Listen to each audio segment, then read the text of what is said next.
So you have your sheet, your plastic sheet printed from the inkjet printer. And what I'm going to do is cut them into segments.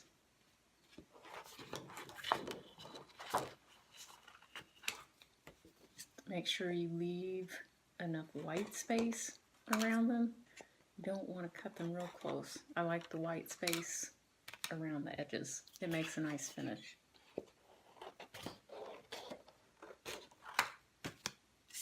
Okay. So now you have all your things cut up into pieces, and I'm going to trim it. I like to round my corners so you don't get any sharp edges on your pieces when they're baked.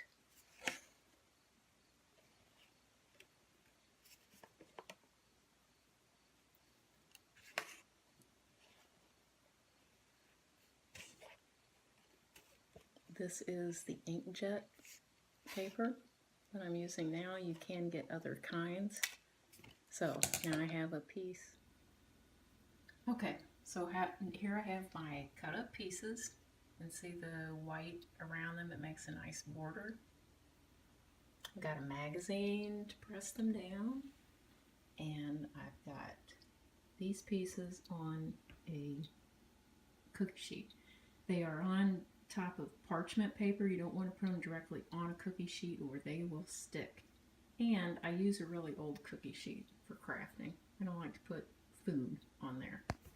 So what I'm going to do is put a piece of parchment over them, so when they curl, that kind of holds it down. And then I'm going to put them in the oven.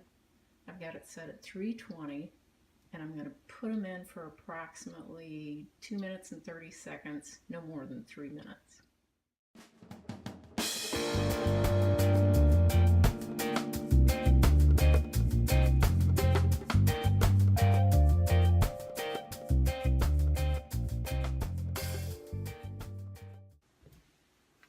Okay, I'm taking this batch out at 2 minutes and 30 seconds. I'm going to put this magazine over it, just press them down, make sure they're flat. I'm going to move the hot pan to a cool surface so it cools down quickly. Take the book off.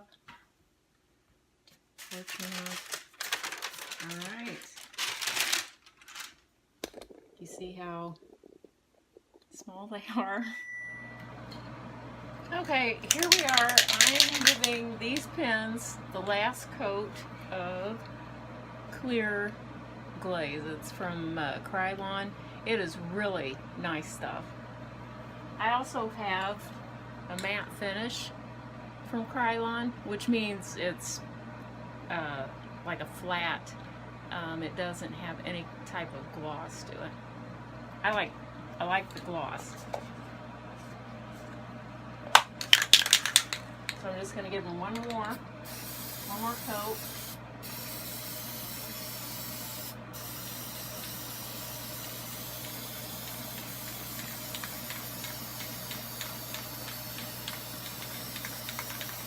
Alright, and I'm going to give them a couple of hours to dry, and then they'll be ready to put the backs on. Some shrink plastic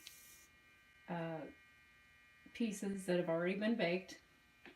And instead, I sprayed all of these with a gloss, at least 2 coats, because not all inkjet printers are color fast after you print them, even after you bake them.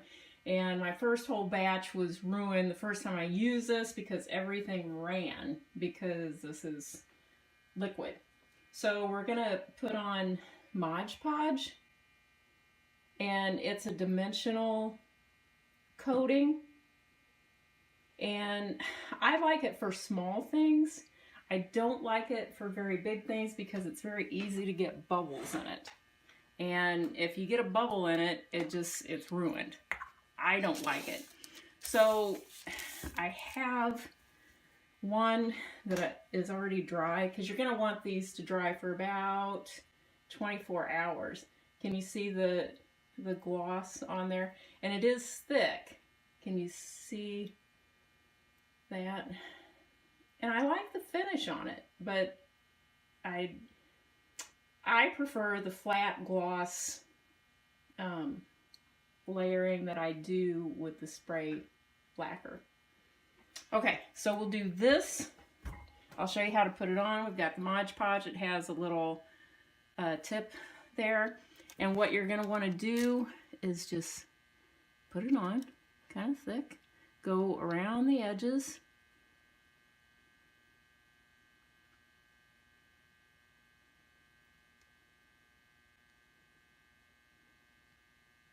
And then I'm going to fill in the middle. Don't get too crazy doing this or you'll whip it up and you'll get air bubbles in it.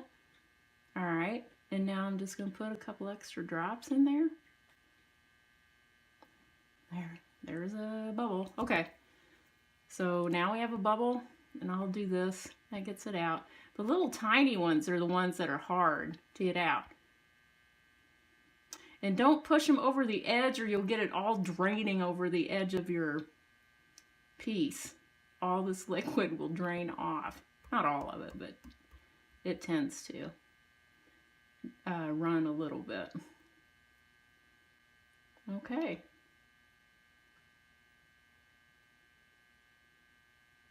There we go. Oh, I got the bubble out. It's over here. Okay. So we will let this set for 24 hours. I like it, and then you don't get any fingerprints in it.